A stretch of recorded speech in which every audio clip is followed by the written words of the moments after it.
The following is a presentation of Muddy River News.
Tag in, go coach, young man.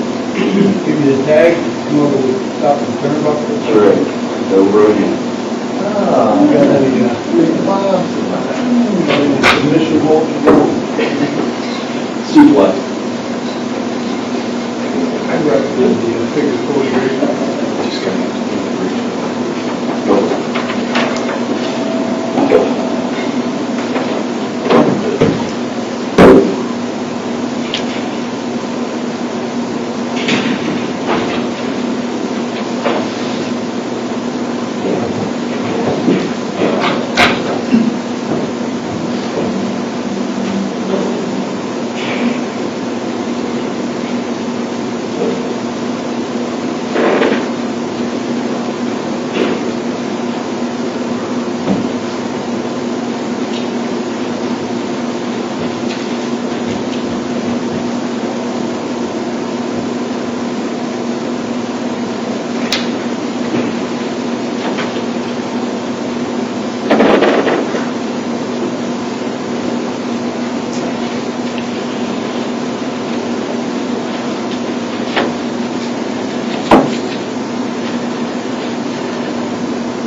Hi, something. Sharon, something.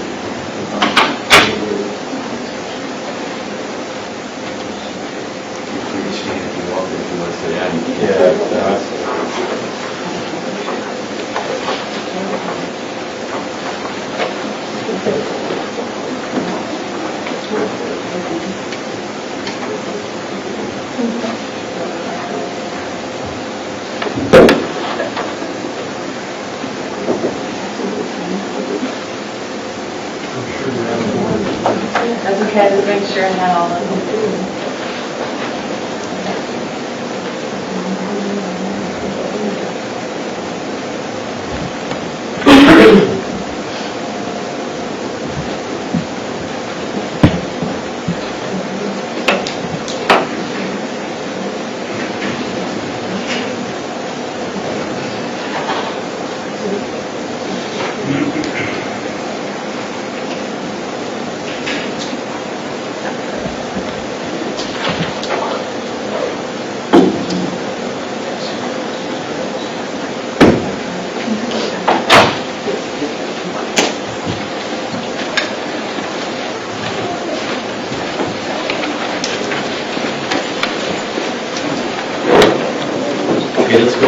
the record, case 18 CF 492, People versus Travis Wiley.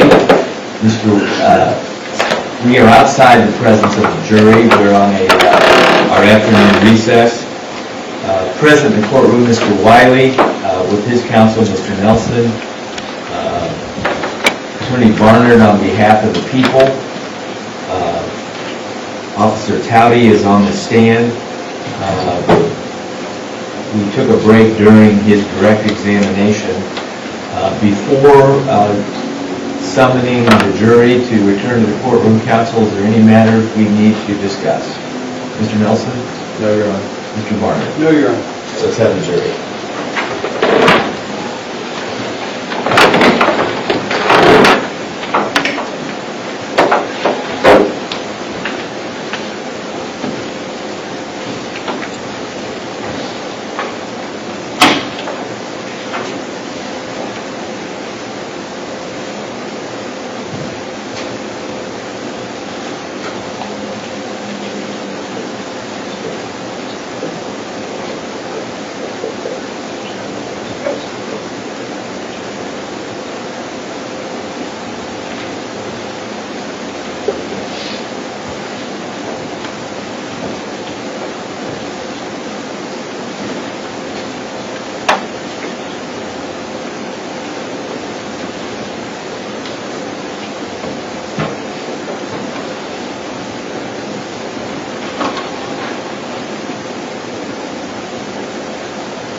All rise.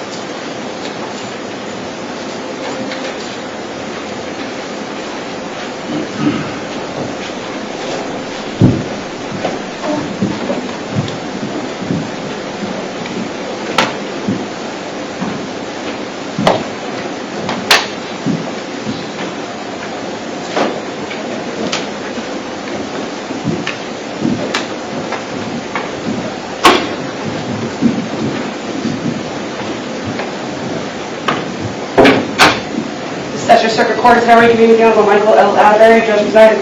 You may be seated.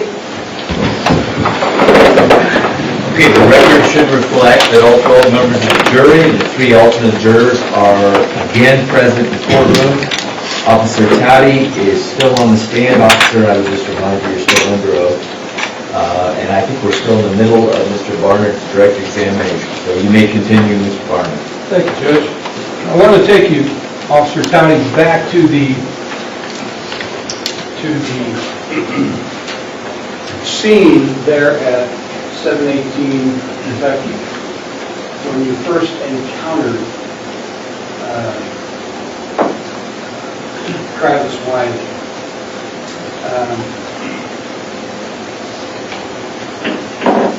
In the course of your discussion with Travis Wiley there at the scene on the afternoon, late afternoon, January 20th,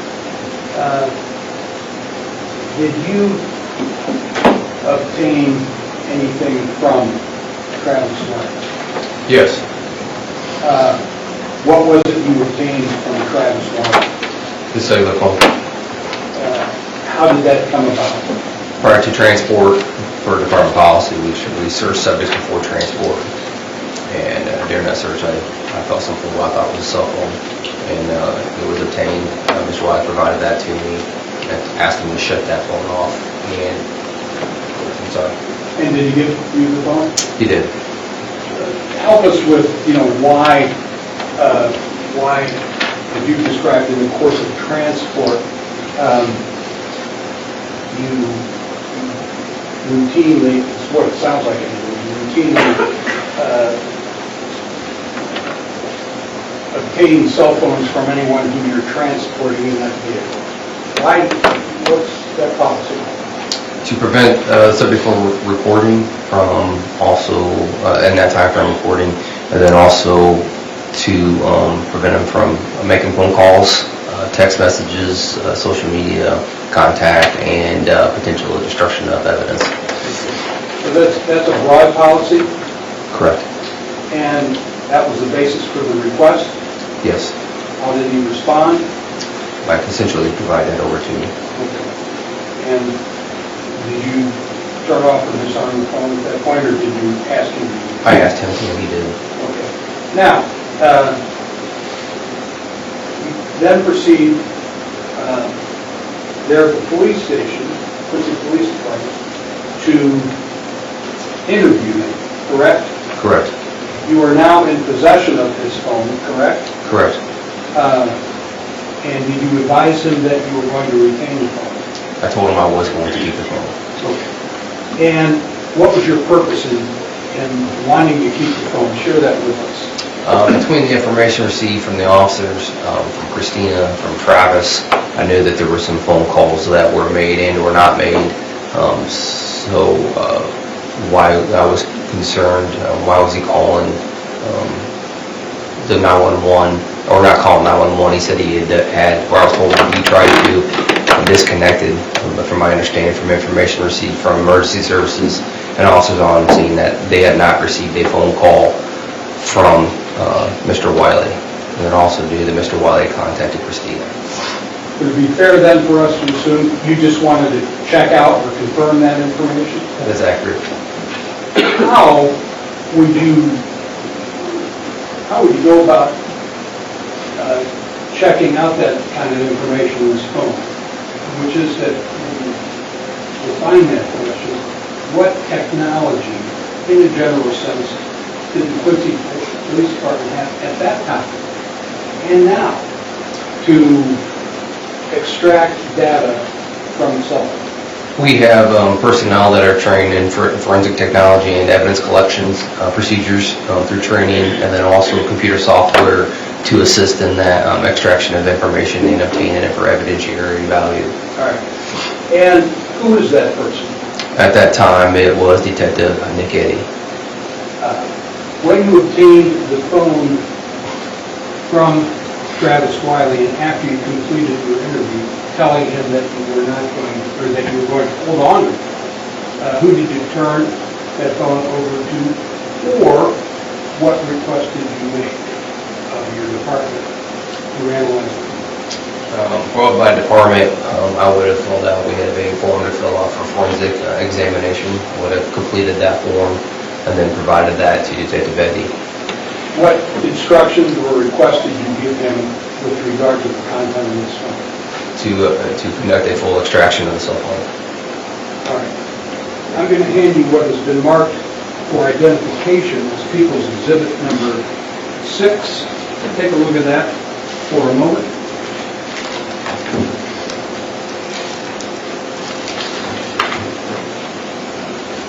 Recognize that item?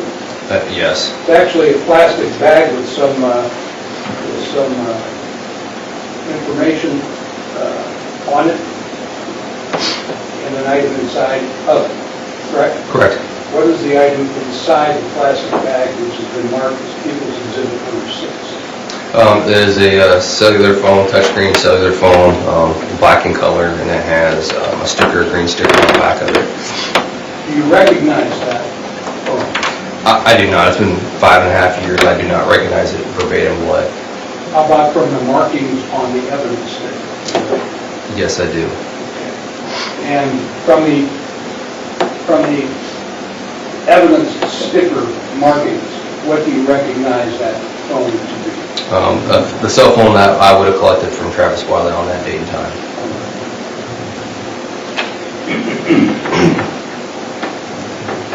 Now, did you at some point in time receive either a report from, in narrative form, or a written report from Detective Eddy concerning the information on that? Yes. Okay? We'll hold that thought for a moment. And I now want to switch gears to another subject. Given what you've shared with us about the fact that the pathologist, immediately after the autopsy, did not make any final report or conclusions, did you nevertheless continue to follow leads in this case? I did.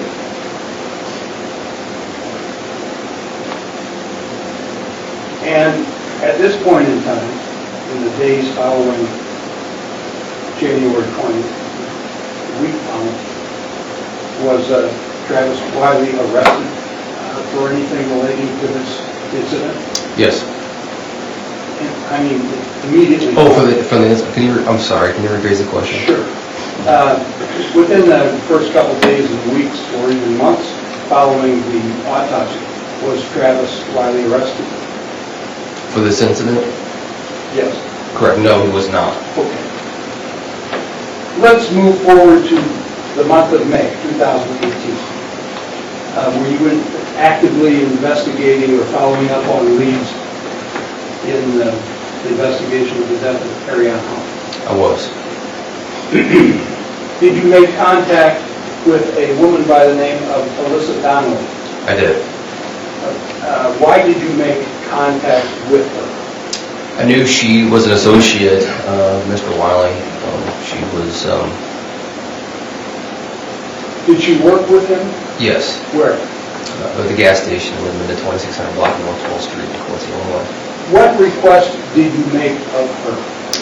She had I asked for if she would conduct cooperate with an overhear, an approach with Mr. Wiley if an overhear was obtained, and to spark up conversation involving this incident to see if any information can be obtained about what might have occurred on that date and time. When you say that date and time, you're talking about January 20th. Correct. Okay. And in a formal sense, Officer Towdy, what did you do to obtain court approval for that process that you just spoke of? I completed a search warrant request for that to be presented to the judge for approval. To do what? To give us consent or give legal justification for doing that overhear. What was the result of that request? A search warrant was obtained to do so. From the court? Correct. All right. Now, and you use the term overhear. Can you share with the folks on the jury what that means? I know what it means, Yes. but I do what it's not. What does that mean? So in Illinois, it's illegal to record a conversation without consenting, both parties being consenting. So an overhear warrant would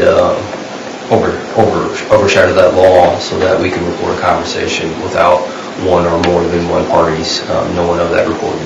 What technique or what technology did you use to facilitate this conversation? We use two different recording devices. And when you talk about recording devices, would these be microphones? Correct. Would they be microphones that would be visible and apparent to both sides of the conversation? It would not. Who would wear or maintain these microphones? The cooperating witness, Who was the cooperating witness? Alyssa Donnelly. Was an overhear conversation obtained and recorded? It was. On what day? It was the 9th. Where's that, 21st? I apologize, I went through It sounds like your recollection is hazy. Would it help you refresh your recollection if I shared with you through one of your police reports? Yes, it would.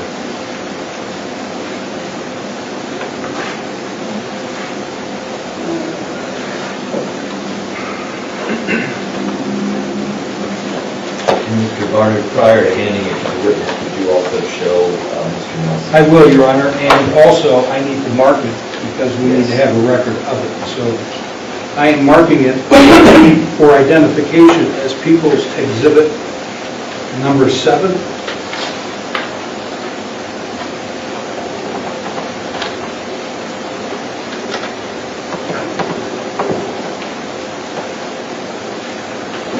And I am going to hand you what's been marked for People's Exhibit number 7.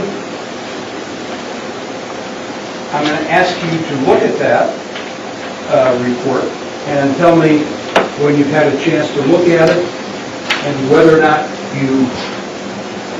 looking at it refreshes your recollection. It does. Now you need to hand it back. What date did the recorded conversation take place? May 22nd. And where did the conversation that was the subject of the recording take place? In her residence. What did you do to ensure that you knew who the parties to the conversation were? We watched from as close as approximate location we could, not having able to hear the conversation. We tried to have visual of the door, watching parties come and go. And describe for us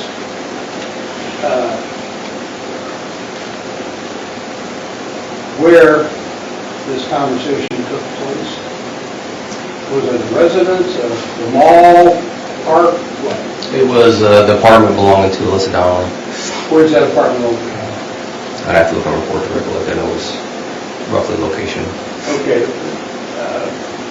Suffice it to say, did you and any other officers set up visual surveillance to observe the apartment building? Yes. And what time of day or night did this conversation occur? It would have been in the early evening hours in May, so approximately between 7 and 8 p.m. is when it initiated. Who did you observe to enter the apartment building just prior to the recording of the conversation? Male subject, I cannot verify if it was Travis or not by visual. Okay. And given that you could not make a positive identification of who it was entering the apartment, did a recording begin between a voice known to you to be recognizable to you to be Alyssa Hoffman? Mr. Donnelly? Or excuse me, Yes. Ms. Dunn. Yes. Yes, it was. Okay. And in a general sense,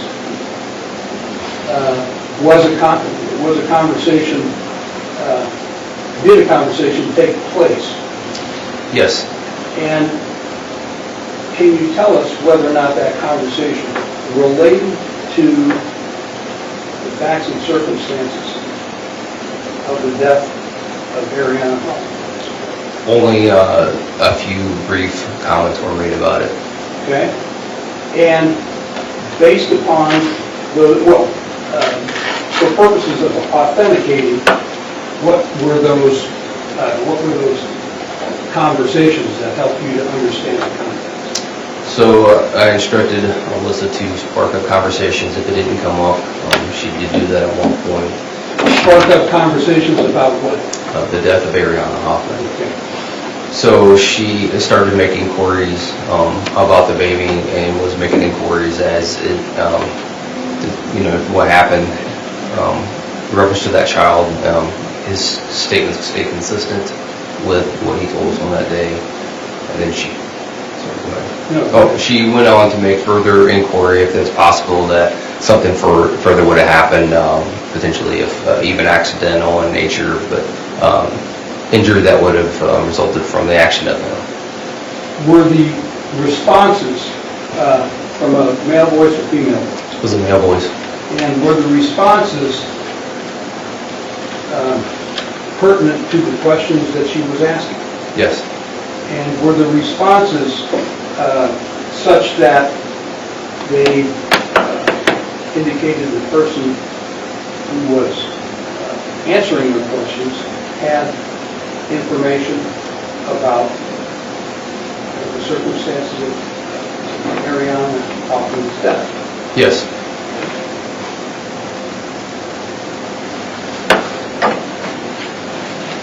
And specifically, again, in terms of making you comfortable that she was talking to someone who knew about those circumstances of Ariana's death, did the subject of alternative explanations for Ariana's death come up?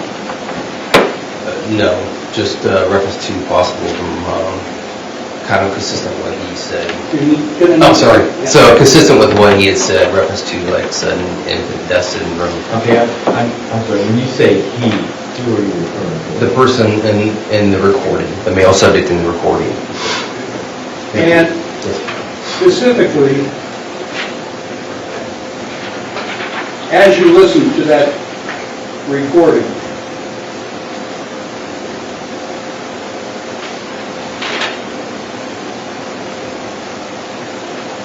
as you listened to that male voice,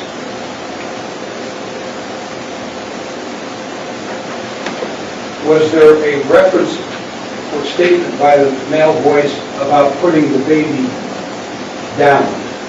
Yes. And in fact, putting the baby down and everything being normal at that point? Correct. And that now this person has nightmares? Your Honor, I'm going to object at this point. I don't think there's been sufficient authentication. I think we're kind of skirting around the issue of trying to get in certain statements before there's been a proper evidentiary basis. And I couldn't disagree more, because that's one way you can authenticate a party to a conversation. So far, there has been no identity of the speaker. Correct. And you're seeking to authenticate through a different method. Exactly. I will grant some leeway for you on that regard, Mr. Barnard, but I caution you that it's some and not extended. So I'm going to overrule the objection. You may, at some point, reassert it, Mr. Nelson, but I'm going to give Mr. Barnard some leeway to try to authenticate the identity of the speaker. So go ahead. All right. I'm going to ask you to quote from the recording as you placed it in your report, okay? And I'm going to ask you whether or not the following statement was made by the male voice in that conversation, after you would ask her to spark up the conversation. Are there any?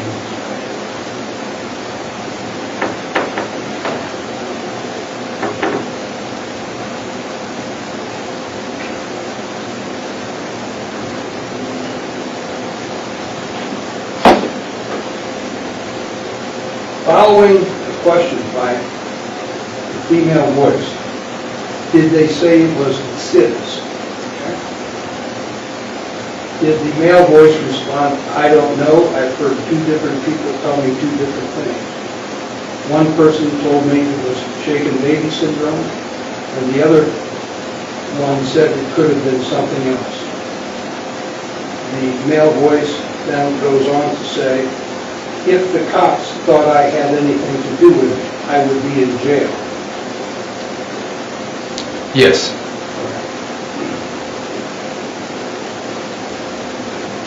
Did that male voice go on to say, when I put the baby down, everything was normal, Yes. and that he now has nightmares and goes to sleep? Correct.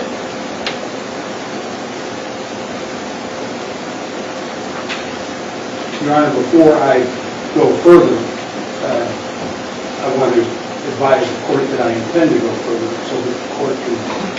Mr. Nelson, what's your position here? Your Honor, I would reassert my objection. I still don't believe that there has been sufficient authentication. We don't know, we have no basis of knowing whether these are statements that could have been made by somebody else with knowledge, somebody other than the defendant. I think we need to have a discussion in chambers, off the record. Ladies and gentlemen, we're going to go back in chambers to hear. I need to hear more about this. So I'm going to ask the court reporter to come with me. I'd ask you to remain. Feel free to get up and stretch. We'll be back as soon as we get this matter taken care of. All right.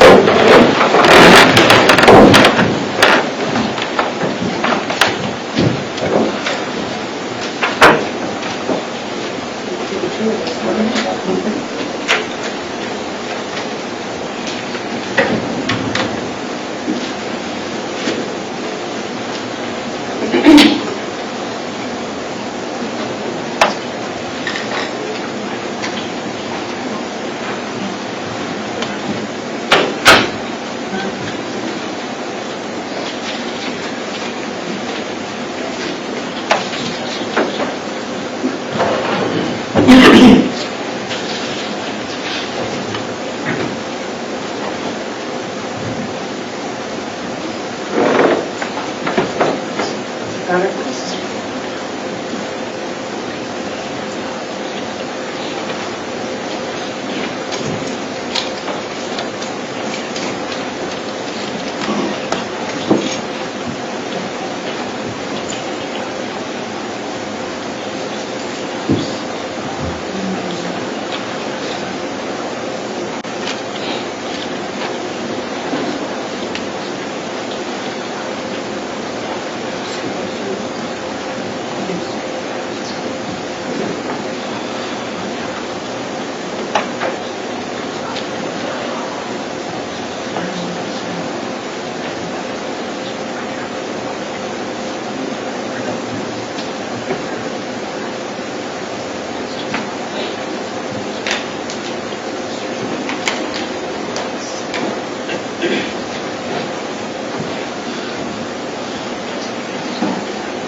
Member Community Honorable Michael L. Atterbury, Judge presiding.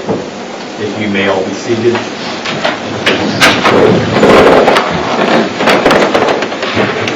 Okay, the record should reflect that we are back in the courtroom. The jury is still present. Counsel is present. Mr. Wiley is present.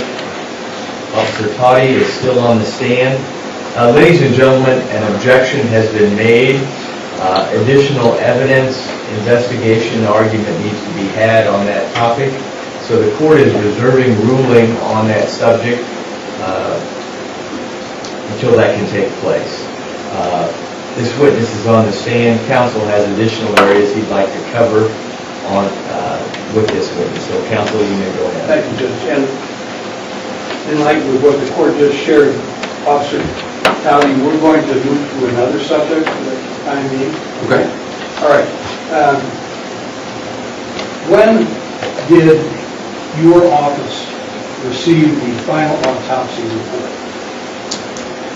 I believe it was on May 9th. I had phone contact with Mr. Moore, said he was going to declare by death by homicide. When did you receive the written I believe it report? was in the late June 20th, I believe. Okay. As a result of that, was the defendant charged with the murder of Ariana?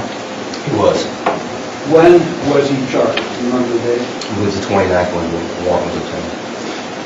Was the defendant taken into custody on that warrant? Yes, in the late June 29th. When the defendant was taken into custody, did you re-interview him? I did. Did he agree to talk with you? He did. And did you revisit the things that he shared with you back in January concerning his version of events? Correct. By that time, Detective Towdy, Officer Towdy, did you have the phone extraction report and information? Yes. Before we get into the questions you asked based on that, did you ask again his version of the events? Yes, I did. I want to have you share with the ladies and gentlemen of the jury the specific words he used to explain Ariana Hoffman's condition when he laid her down with the bottle right before he took her. What were his exact words? Your Honor, I'm going to object. Could we approach briefly? Yes.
We are back following a short sidebar. Mr. Nelson, as I understand it, you're objecting to the last question of Mr. Barnard, is that correct? Yes. Based on previous rulings, the court is going to overrule that objection. However, we will show the defendant's continuing objection to that line.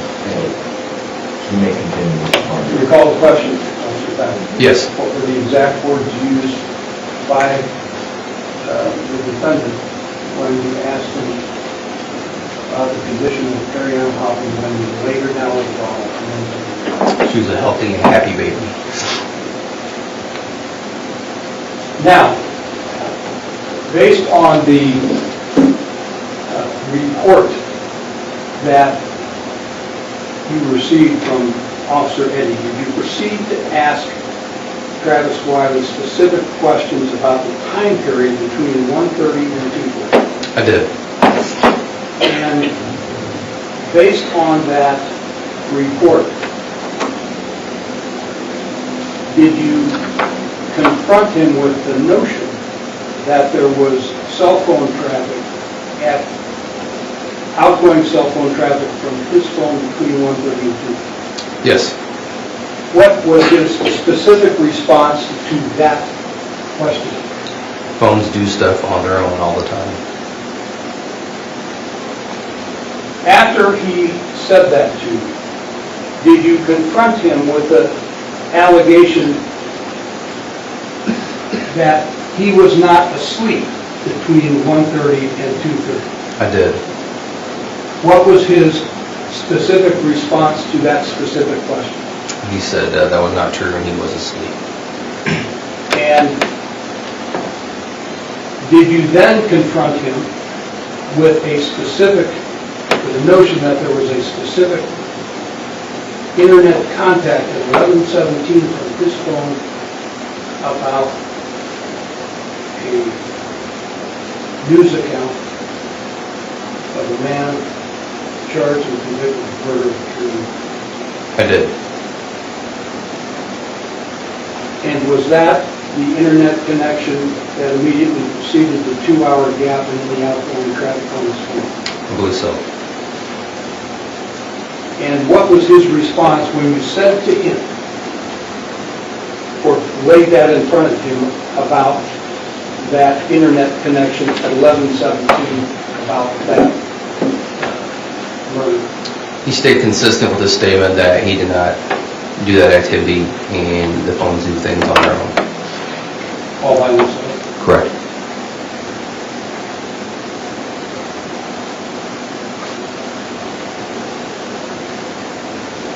Officer Towdy, as you look around the room, do you see the man known to you to be Travis Wiley? I do. Could you point him out, please? He's sitting at the defense table wearing a black suit, gray shirt, and a light blue colored tie. And finally, though this may sound like a silly question, it's one I need to ask. Is 718 Kentucky apartment number 3 in Adams County, Illinois? It is. Is it in Quincy, Illinois? It is. I don't have any further questions. Barnard, Mr. Nelson, cross-examination. Thank you.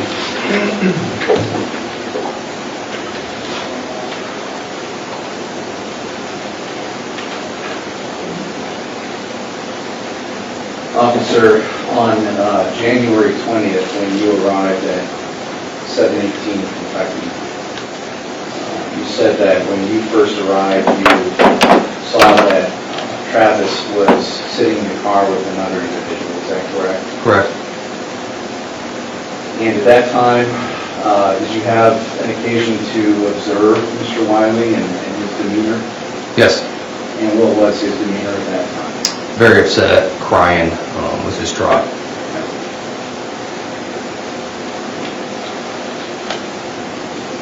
Just a little bit after that, whenever you spoke with Mr. Wiley and you indicated that he provided you his cell phone, that was at your request, Yes, and he gave that over voluntarily? he did.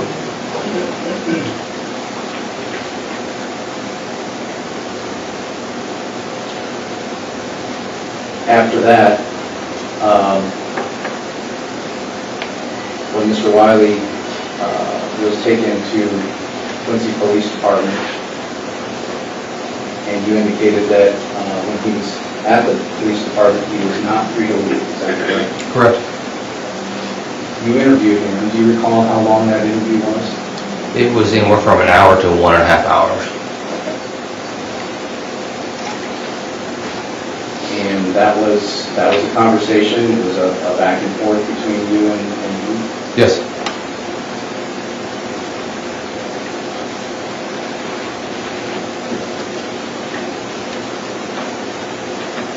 At some point after that, did you ask Mr. Wiley for possession of any other property that was in his possession?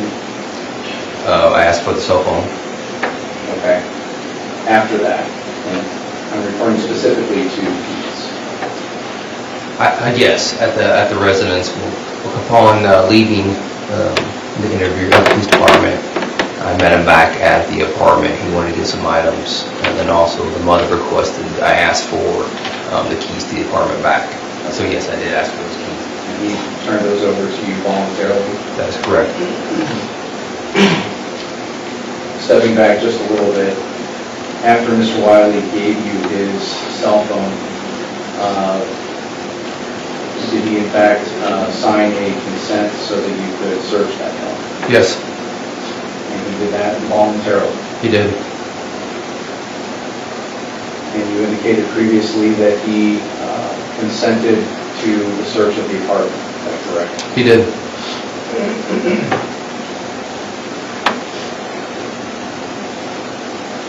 When you spoke with Mr. Wiley at Quincy Police Headquarters,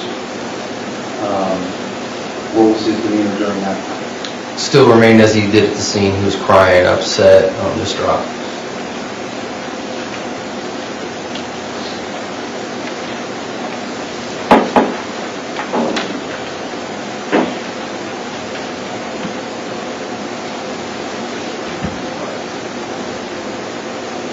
This time frame that you've spoken of between 1:30 and 2:30 p.m. on January 20th, that's not a time frame that Mr. Wiley related to, is it? Can you be more specific on what? That's a bad question, I'm sorry. That time frame of between 1:30 and 2:30 is a time frame that you came up with based on certain information that Mr. Wiley had provided you. Is that correct? That is correct. So Mr. Wiley never specifically told you that he was taking a nap from 1:30 to 2:30. Correct.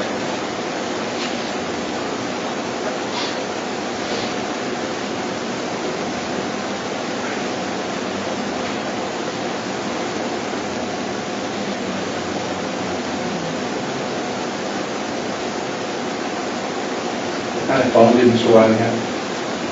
I do not know without looking at the extraction port to know exactly what it is. I'm not sure if I looked at this phone, if I'd be able to tell without looking at the brand and model.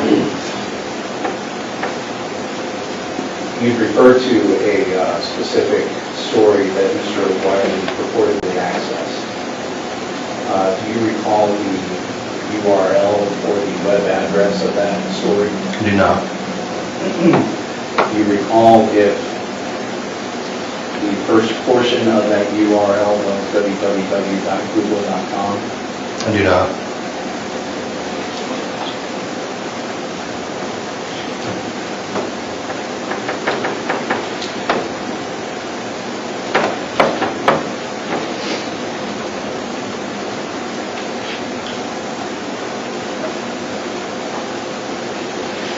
At what point in your investigation did Mr. Wiley become a suspect?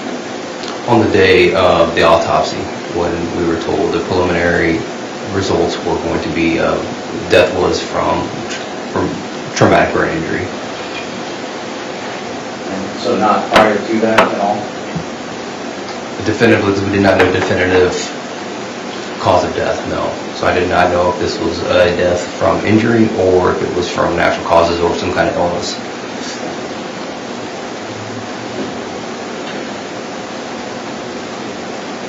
So even though he was not a suspect until that day, when you interviewed him at the Quincy Police Department, he was in fact not free to leave at that time, right? Correct. And you have repeatedly referred to 718 Kentucky as the scene, correct? Correct. And is that short or colloquial for crime scene? Correct.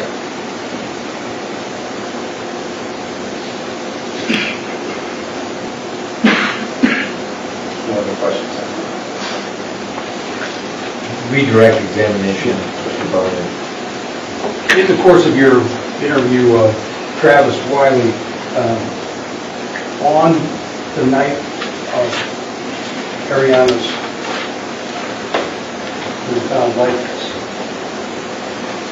I want to get a little deeper in the weeds in terms of that conversation. He said he was not free to leave. let's talk about other conversations you had.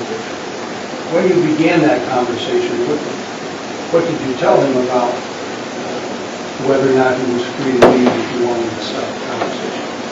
I told him he was allowed to leave if he wanted any conversation. Okay?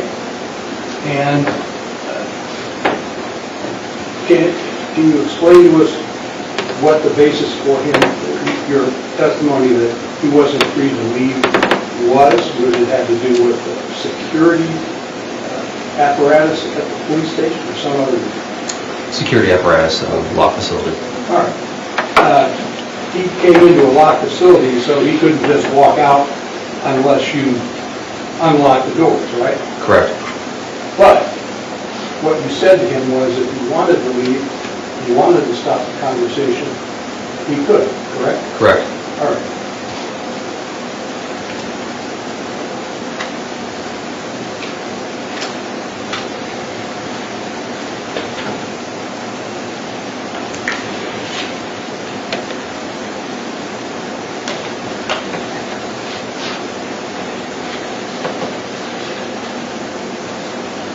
Mr. Nelson asked you a question about this, your description of the scene being short for crime scene. Did you consider on January 20th, 2018, that 718 Kentucky Apartment 3 was a crime scene? A crime scene, more specifically death investigation scene. Okay. Death investigation scene or crime scene? Crime scene, Why? because we had a death. All right. And that's where I'm kind of losing, or you're losing me. Sorry. You didn't have any evidence that the crime had been committed on January 20th, did you? No. All right. Is that kind of police department jargon for an investigation in an unexplained death? Correct. Call it a crime scene? Correct. Did you make an arrest that night? I did not. Did you have any evidence that a crime had been committed that night? No. Okay. No further questions. Any further questions, Mr. Nelson? Nothing further. Thank you. Councilor Pablo, you have evidence on? Yes, please, please. Do you want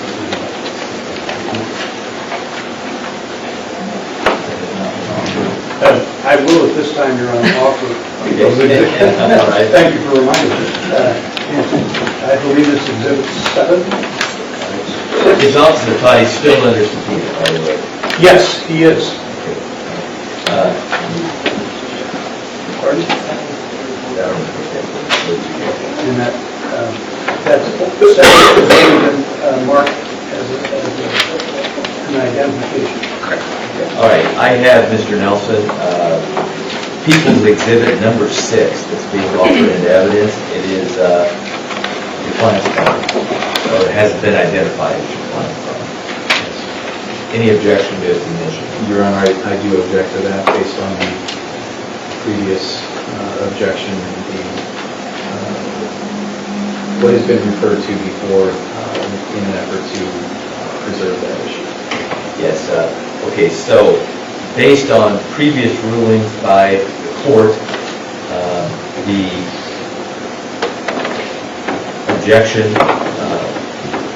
of defendant to the admission of People's Exhibit number 6 is overruled, subject to the continuing objection asserted by the defendant.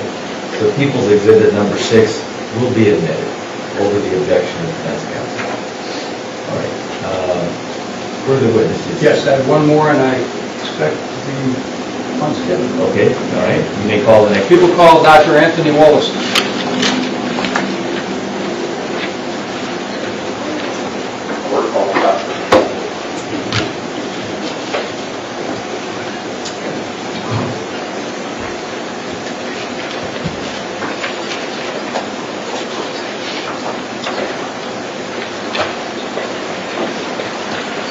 Doctor, if you'd come forward before the clerk and raise your right hand. I solemnly swear that the testimony I give in the trial of now pending before this court shall be the truth, the whole truth, and nothing but the truth, so help you God. I do. You be seated.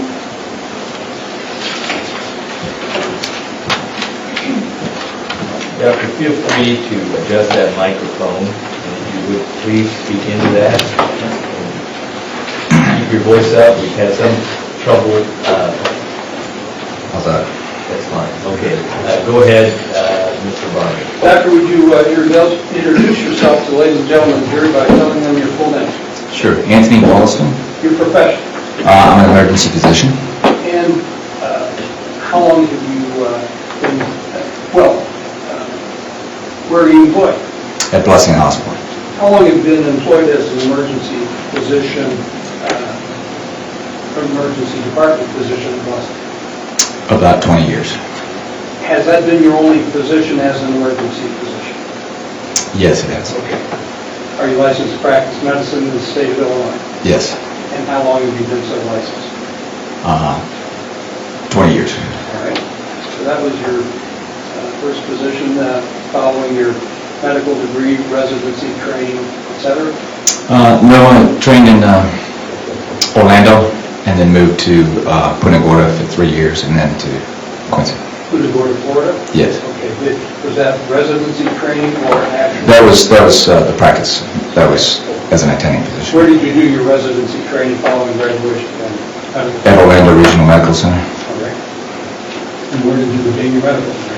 from the University of Texas. Doctor, I want to take you back to January of 2018, specifically January the 20th in mid-afternoon, where you on duty as the emergency department physician for one of them on that afternoon. Yes, I was. Did there come a time when an infant was brought to Blessing Hospital that afternoon? Yes, Was she brought to the emergency? she was. Was that infant identified to you by name? Initially, probably not. Did you come to learn the infant's name? Yes. What is the infant's name?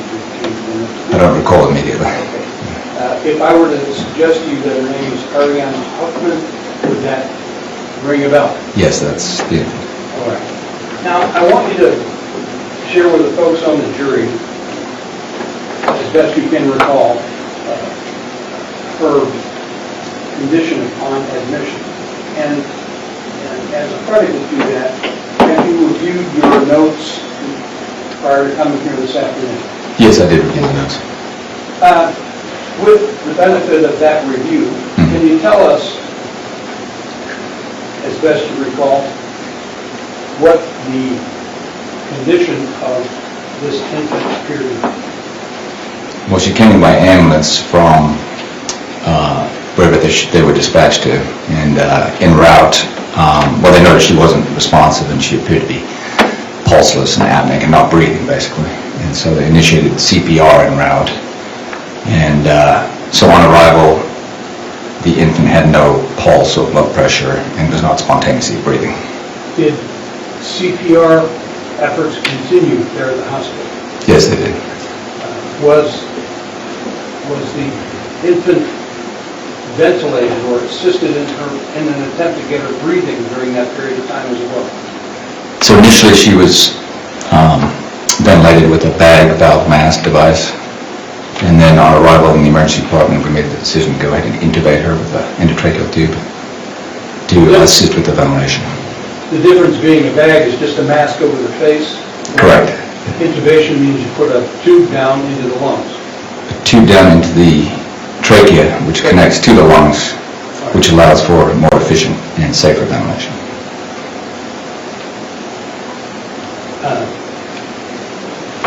Describe the color or pallor, if you will, of this infant when she was admitted. But when she presented, she was pale and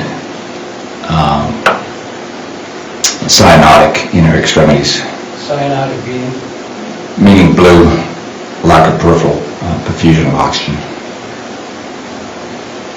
Did you do an examination of her eyes?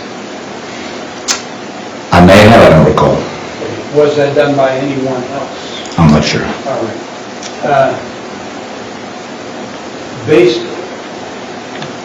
Based on her presentation, did you commission any or order any tests to evaluate her condition? The primary focus was on stabilizing her initially, so continuing the CPR, the chest compressions, administering the medications, obtaining an airway, and then we did get a chest x-ray shortly after the initial intubation. Did you receive a report from radiology regarding the impression from that x-ray? Either it was radiology or I interpreted the x-ray myself. All right. Were there any other imaging studies or any other kind of studies that you ordered or evaluated in forming any kind of impression about her condition, other than a chest x-ray? Sure. And her vital signs, of course, are important. You know, the fact that she had no pulse, blood pressure, her oxygen level was inadequate because she had no perfusion. Perfusion meaning? Meaning blood flow to her body. Okay. How long, from your recollection, from your review of the notes, once she got to Blessing Hospital, did it take just to get a pulse?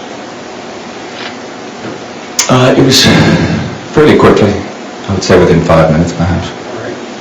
I don't know the exact time, though. Okay.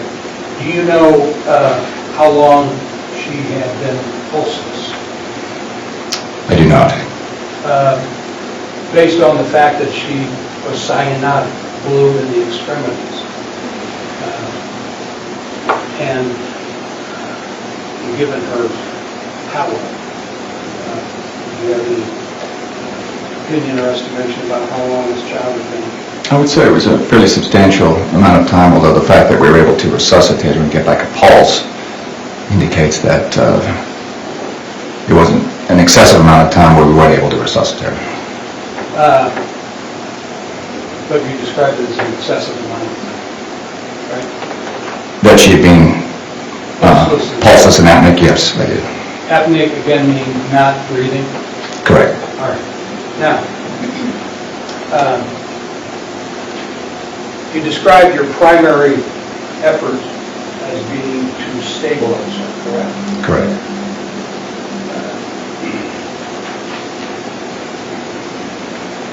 Were you ever, while she was at Blessing Hospital, or did you ever receive any information or observe anything that told you she was able to be restored to be able to breathe on her own? No, in the initial resuscitation, the focus is on maintaining respiration, and so she was placed on the ventilator, but there was no spontaneous respiration, as far as we could determine.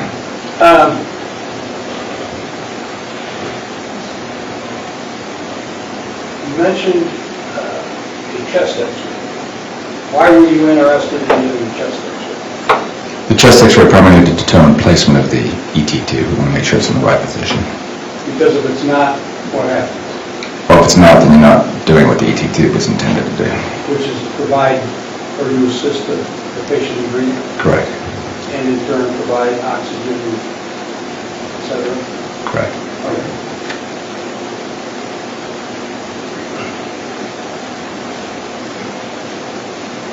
The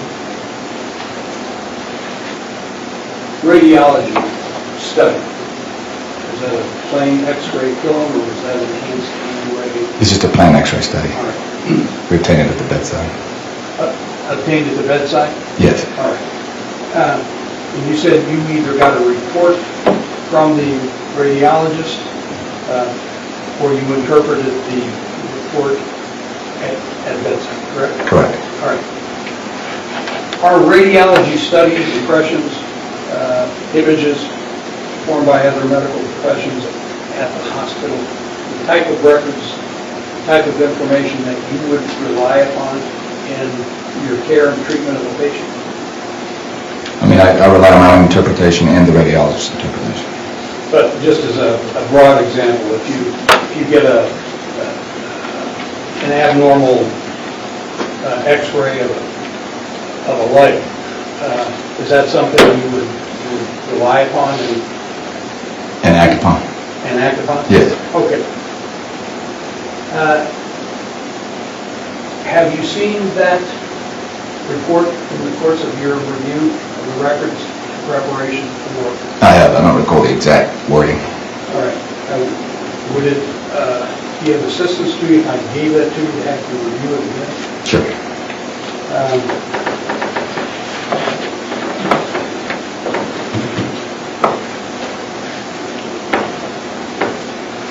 What I'm going to do, just to make a record, is to mark pages from a rather large report so that I don't have to take it apart. Sure. And why don't you show Mr. Nelson what it is you plan to refer to? Sure, So the record- that was my next step. Okay, all right, thank you.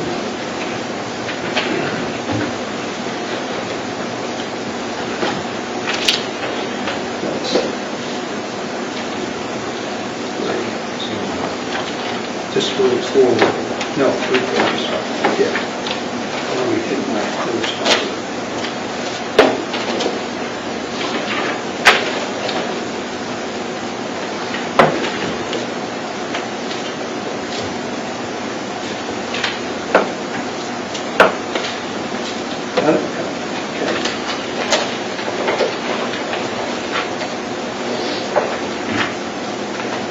For the record, I am going to mark for identification only exhibit number 7 or 8. Exhibit number 8 for identification. And how many pages is it in length? 3, Your Honor. 3 pages? Yes. And Mr. Nelson, have you now seen the 3 pages that counsel wishes to hand the witness? I have. Doctor, I want to take, or I want to hand to you what's previously been marked as, I'll call it a group exhibit, being 3 pages, pages 3 of 5, 4 of 5, and 5 of 5, entitled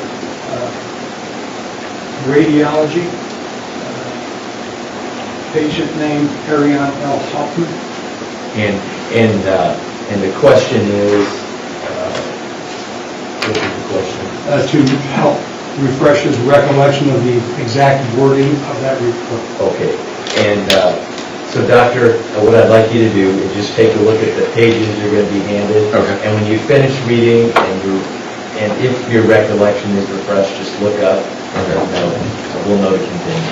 Okay. 3 pages, Doctor, starting with one you've read.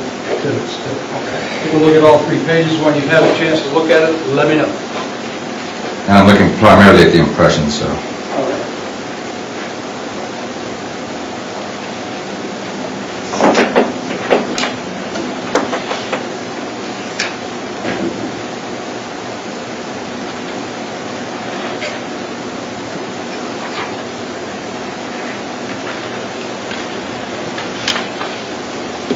Okay. Okay, the witness has indicated he's finished. Is your recollection now refreshed? Doctor? It is. Okay, go ahead. All right. Doctor, can you give us a summary, if you will, as best you can, Sure. of the impression of the radiology report from, appears to be a radiologist with Boston. Correct. Who was that radiologist? I You didn't look at that part? didn't know that one. All right. If I were to But you could probably tell me. Pardon? I said, you could probably tell me it's on the report. It is. And if you give me 1 second, if I were to suggest to you that it's Dr. Rebecca Baggett, MD, would you have any reason to disagree with me? No, that sounds right. Okay. Based on your review of the film, did you concur with the impression of the radiologist with regard to what was seen on film I do. and its significance? Yes. All right. What was your impression based on your review of the film and that report? So basically, there were a number of X-ray studies done initially to confirm placement of the endotracheal tube. And follow-up X-ray, the initial X-ray showed the ET tube was too far down the bronchus, so it ends up in the right main stem, which is where the trachea splits into 2 parts. So it needs to be above that bifurcation. And there was also haziness in the lungs, indicating, according to the radiology report and my interpretation, that there was underdistension or underinflation of the lungs as a result of the cardiac arrest and the bag valve vascularization probably being inadequate initially in transport so that the lungs were underinflated. The haziness, in your opinion, based on the report and your interpretation of the report, was a result of inadequate ventilation alone? Correct. So if there's no air moving in and out of the lung will collapse, and sometimes it'll even fill with fluid, and it'll give a whitish appearance of haziness on the X-ray. And in your opinion, based not only on the radiology report and your impression of that report, that haziness was a result of inadequate expansion of the lung? Correct, because when the tube was in the correct position and we had provided a period of ventilation that was adequate, then the lung appeared to re-expand and improve in appearance. Took my next question. I was gonna ask you, based on the adjustment of the position of the tube, did that essentially confirm your impression that the changes in the lung were the result of collapse because of the tube wasn't in the right place? Correct. So as you're now moving air in and out of the lung appropriately, now those little air spaces can re-expand and fill with air, and so on X-ray it looks less hazy, it looks more black, which is the way a lung is supposed to look on X-ray. All right. Was there anything in your opinion that justified a diagnosis based on that film of pneumonia? It wasn't typical for pneumonia, it was more typical for the condition we just described, which was inadequate ventilation, inadequate air movement, and atelectasis is the technical term for it. In fact, when the tube, as you mentioned, was adjusted, did that fit into your opinion that you just expressed? It wasn't typical for pneumonia? Correct, if it had been a low-bar type pneumonia or a pneumonia that was significant enough to white out the lung, then the repositioning of the tube would not have made a difference to that X-ray appearance if it had been a pneumonia. And after the second X-ray was taken, after the tube was adjusted, it did change. It did, and the appearance got gradually better on subsequent X-rays. Was the impression of the radiologist that these lung phones represented pneumonia? No, they concurred with my opinion. Was your impression of the X-ray film such that you noted anywhere or felt that it was likely pneumonia? No, I mean, you consider all the diagnostic possibilities. Sure, but Pneumonia is a diagnostic possibility, but based on the working evidence that we had at the time and the appearance of the X-ray initially, presenting clinical condition, and then the subsequent follow-up films demonstrated improvement, it was more in line with the diagnosis of atelectasis. collapse. How about whether or not the impression of the radiologist and your impression was sufficient to cause you to even note the possibility of pneumonia? Did it rise even to that level? I think anytime you see an X-ray study that's abnormal with infiltrates like you see, you have to consider the surrounding clinical presentation, and so you have to consider pneumonia as a possible diagnosis, sure. Sure. But did you note that? I think subsequently we did give antibiotics just on the off chance that there may be an infection of some sort, or an aspiration that may have caused those X-ray findings. And let's stop there for a moment, because I think that's something I want to ask you about. Mm-hmm. On admission to Blessing Hospital, this baby was not breathing, no pulse, cyanotic, right? what kind of complications can that cause in terms of lung infections when you don't, when you're not been breathing? Right, so when you can't protect your airway, you've got your esophagus right next to it, and you can regurgitate food or vomit. Also, when you're ventilating a patient with a bag, another one of the complications that can develop is you get distension of the stomach because you're pushing air into the trachea and the stomach. And then as it expands, it pushes contents out of the stomach and into your airway. So you can get what's called aspiration. Aspiration pneumonia? Aspiration pneumonitis, which can then lead to pneumonia. Okay. And because of your knowledge that when a patient isn't breathing, can't protect their airway, in addition to the intervention that emergency responders in the house and the hospital personnel conducted, what preventative steps do you take to deal with that possibility of aspiration? So exactly what we described with the procedure with endotracheal intubation, that's the primary reason to do it. Well, that's one of the primary reasons to do it, is to prevent the stomach contents from entering the trachea. And that can cause a possible lung infection, correct? Yes. And to prevent that lung infection from even starting, just as a matter of caution, I think you call it prophylaxis. What medications do you deliver? Usually an antibiotic of some type. Was that ordered and administered? It was, yeah. On your order? Yes. Now, let's stay on the same subject, but a different subcategory. You had no information, no history as to what explained this baby's condition, correct? Correct. And this baby's presentation could have been trauma, right? Absolutely. It could have been as a result of some underlying condition. Sure. Could have been as a result of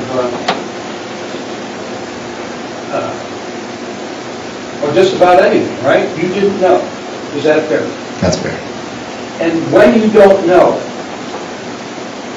is it routine and appropriate for you to administer those antibiotics you just talked about, just in case? Yeah, hence the term prophylaxis. Even though Even though you may not have a working diagnosis immediately available to you. you don't want to wait until things get worse. No, we're dealing with very limited time and a very extreme illness. Last subject.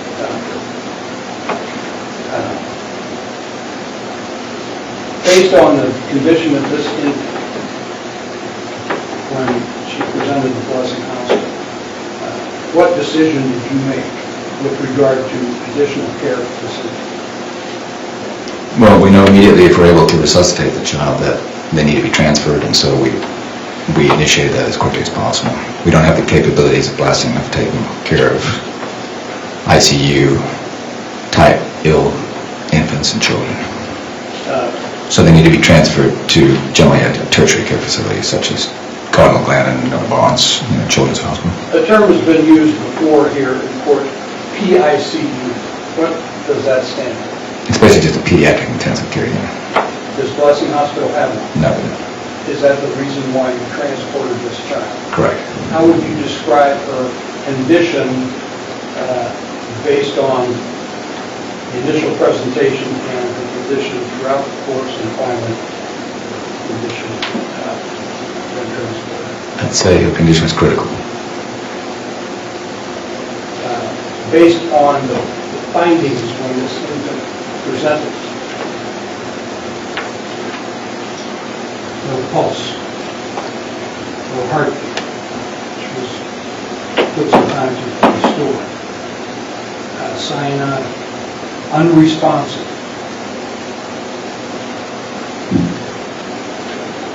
On the basis of your experience, what the likely prognosis for this?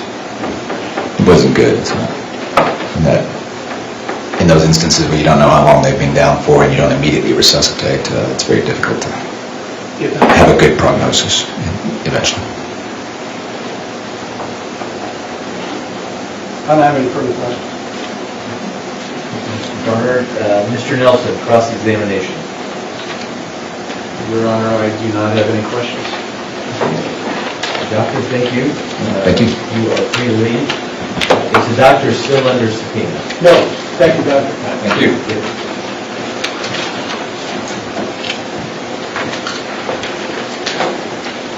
Who are the witnesses today, Mr. Garner? I don't want to get, It would, I don't want to get punched. No. okay. Okay. All right. Okay, ladies and gentlemen, we have concluded our evidence for today. So we're going to break for the evening. As by now, you surely have caught on, every time you leave the courtroom, I need to admonish you. You're not to do any independent investigation or research on any subject or person relating to this case. You must not use the internet, Google, Wikipedia, or any other source that you might otherwise use to search for any information about the case or the law which applies to the case or any of the people involved in the case. You're not to communicate, provide information personally in writing or electronically to anyone about the case by any means whatsoever. Muddy River News. Our home, our news.